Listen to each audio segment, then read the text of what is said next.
오늘 성경 말씀은 시편 107편 10절에서 11절입니다. 시편 107편은 시편 150편 가운데 찬송시로 분류됩니다. 시편 가운데서도 하나님의 선하심과 인자심에 대한 격조 높은 찬송시입니다. 그래서 시인은 8절에서 여호와의 인자심과 인생에게 행하신 기이한 일을 인하여 그를 찬송할지로다 라고 하였습니다. 인생에게 좋은 것으로 채워주시는 선하고 인자하신 하나님을 찬양하였습니다. 그런데 갑자기 오늘 본문에서는 어둠 속에서 공고한 사람을 이야기하고 있습니다. 오늘 본문 11절 사람이 흑암과 사망의 그늘에 앉으며 공고와 쇠사슬에 매임은 하나님의 말씀을 거역하며 지존자의 뜻을 멸시함이라. 하나님의 선하심과 인자하심이 온 땅에 가득하고 언약 백성들에게 햇살처럼 내리는 때에 지하 동굴에서 속박되어 있는 것과 같은 한 사람을 떠올리고 있습니다. 그가 처한 어두움은 크게 두 가지로 묘사됩니다. 먼저는 흑암과 사망의 그늘입니다. 흑암은 절망의 상태이고 사망은 죽음의 두려움을 가리킵니다. 환경적으로 아무 희망이 보이지 않고 견딜 수 없는 죽음의 두려움이 엄습하여 소망이 끊어진 상태를 시인은 이와 같이 묘사하고 있습니다. 그런데 사람이 이런 환경 속에 처하면 필연적으로 마음도 영향을 받습니다. 그렇기 때문에 그는 또한 공고와 쇠사슬에 매여 있습니다. 이것은 영혼이 어둡고 마음이 속박당한 상태입니다. 사실 우리가 마음으로 선택하는 것은 언제나 자유롭고 정신적으로는 무슨 일이든지 못할 것이 없습니다. 하지만 실제로 그것을 행하고자 할 때는 힘이 없으면 불가능합니다. 육체의 욕심을 따라 사는 일의 행동과 뜻은 인간의 본성으로부터 자연적으로 흘러나오지만 하나님을 향하여 살려고 하는 믿음의 행동은 특히 하나님이 부어주시는 은혜의 힘이 아니면 도저히 할 수 없습니다. 그런데도 새의 자유가 날아다니는 데 있는 것처럼 인간의 마음과 영혼의 자유가 하나님을 향하여 사는 것에 있다는 사실을 우리는 자주 잊어버립니다. 그런 자유가 우리에게 있을 때 우리는 모든 것을 이길 수 있습니다. 아무리 환경이 막힌 것 같아도 영혼은 묶여있지 않아서 말씀 속에서 우리를 어루만지시는 은혜가 있다면 넉넉히 그 시련을 이길 수 있습니다. 이런 이유로 마귀의 전략은 항상 우리의 이런 자유를 빼앗는 것입니다.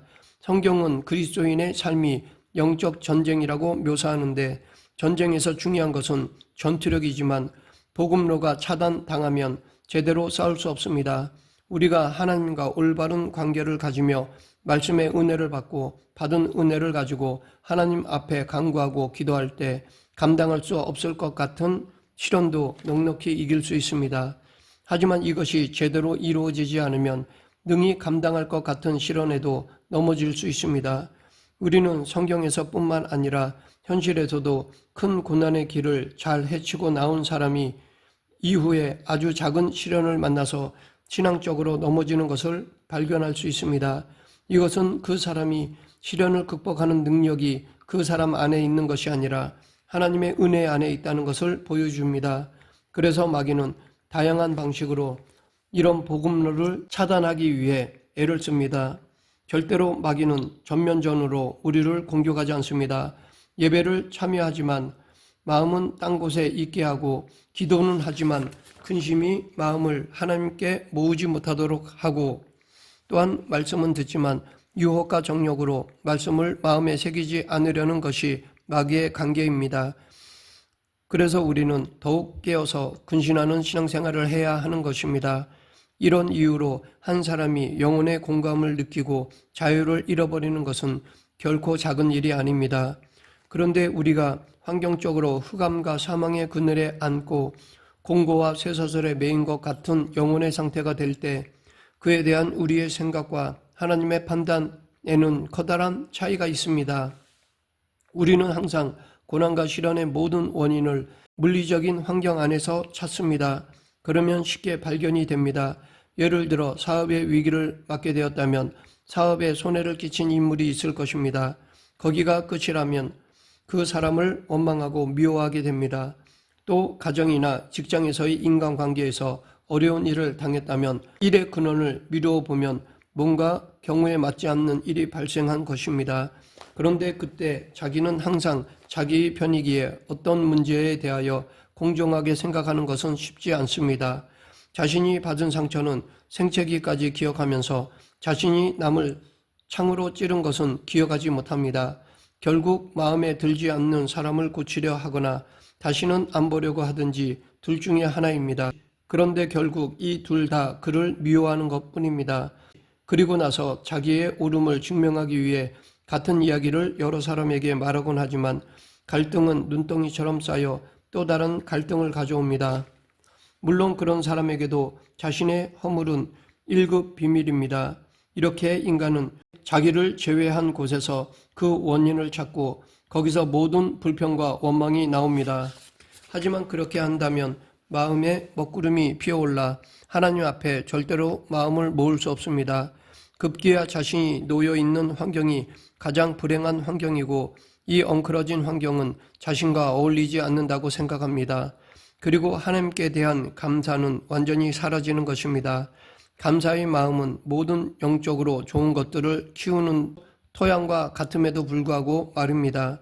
그러나 하나님의 판단은 다릅니다. 시편 기자는 오늘 본문에서 하나님의 말씀을 거역하며 지존자의 뜻을 멸시함이라 라고 하였습니다. 이것이 성경이 말하는 우리가 고난과 시련을 만나는 이유이고 본질입니다. 물론 예외가 있습니다. 대충 타협하며 살면 어려움이 없을 텐데 하나님의 말씀대로 살고 신앙의 정절을 굳게 지키려고 할 때 신자는 핍박을 당하게 되고 사이좋게 지낼 수 있는 사람과 원수가 될 때가 있습니다. 그런 고난은 오히려 하나님의 말씀에 순종하고 하나님의 뜻을 받들기 때문에 오는 것입니다. 그러나 그 외의 경우에는 그렇지 않습니다. 그럼에도 거기에도 하나님의 섭리가 있습니다. 우리가 하나님의 은혜 아래에 있을 때는 내 힘으로 섬기고 성경을 읽고 기도하고 헌금하는 것 같습니다. 그러나 은혜에서 미끄러지고 성찰해 보면 내 스스로 한 것은 아무것도 없고 하나님이 붙으셨기 때문이라는 것을 깨닫게 됩니다. 그래서 하나님은 당신의 자녀들에게 선하시고 인자하신 분임에도 불구하고 그들이 가끔 그릇된 길로 가려고 할 때 내버려 두시는 것입니다. 그것은 우리를 포기하고 버리셨기 때문이 아니라 하나님의 은혜 아래 사는 것이 얼마나 큰 행복이며 당신을 멀리 떠난 다음에 우리가 얻을 수 있는 것이 얼마나 헛된 것인지를 알게 하시기 위해서입니다. 한 예로 탕자의 이야기에서 아버지는 탕자가 재산을 나눠 달라고 할 때 안 된다고 거절할 수도 있었고 집을 떠나겠다고 할 때 하인을 시켜 못 떠나도록 가둘 수도 있었습니다. 그러나 아버지는 일체의 감사함이 없이 허랑방탕한 꿈을 꾸고 있는 아들을 단지 옆에 두고 있는 것을 아들과 함께 사는 삶이라고 생각하지 않았습니다. 그래서 아들에게 재산을 나누어 주었고 그 재산을 받은 아들은 먼 나라로 떠났습니다.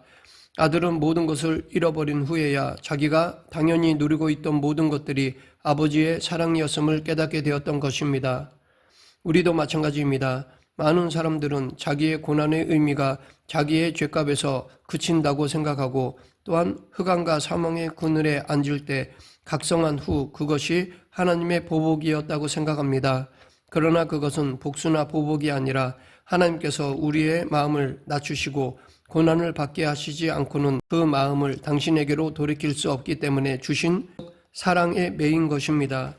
이처럼 하나님은 거룩한 자를 더 정결케 하시고 신실한 자들을 더 굳센 믿음 위에 세우시며 오직 당신만 바라보고 섬기게 만들기를 원하십니다.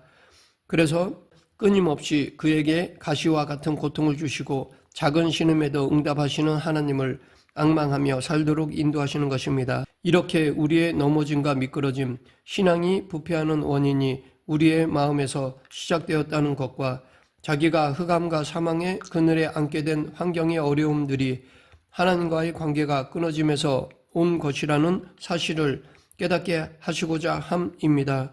물론 혹자는 삶 속에서 겪는 문제의 원인을 세상에서 찾을 것입니다. 하나님과의 관계에서 찾는 것이 아니라 인과응보의 법칙으로 문제의 원인을 찾으려 할 것입니다. 피상적인 문제 해결은 사람들 간의 인과응보로 할 수 있습니다. 하지만 우리는 문제의 근본을 해결해야 합니다. 피상적인 해결이 아닌 온전한 문제 해결은 하나님께 있습니다. 왜냐하면 이 모든 문제는 하나님의 섭리 가운데에 주어진 것이기 때문입니다. 모든 인생의 문제는 생사화복을 주관하시는 하나님과 연결되어 있습니다. 그러하기에 우리는 문제 앞에서 하나님과의 관계를 먼저 성찰해야 합니다. 그리고 하나님만이 모든 문제의 답을 가지고 계시므로 하나님의 도움을 구해야 합니다. 이것은 육적인 문제만이 아니라 영적인 문제에서도 마찬가지입니다. 하나님만이 우리에게 영적인 새 생명을 주실 수 있고 죽어가는 우리의 영혼을 소생시켜 흑암과 사망의 그늘에서 빛으로 공고와 쇠사슬에 매인 우리를 자유로 풀어주실 수 있습니다.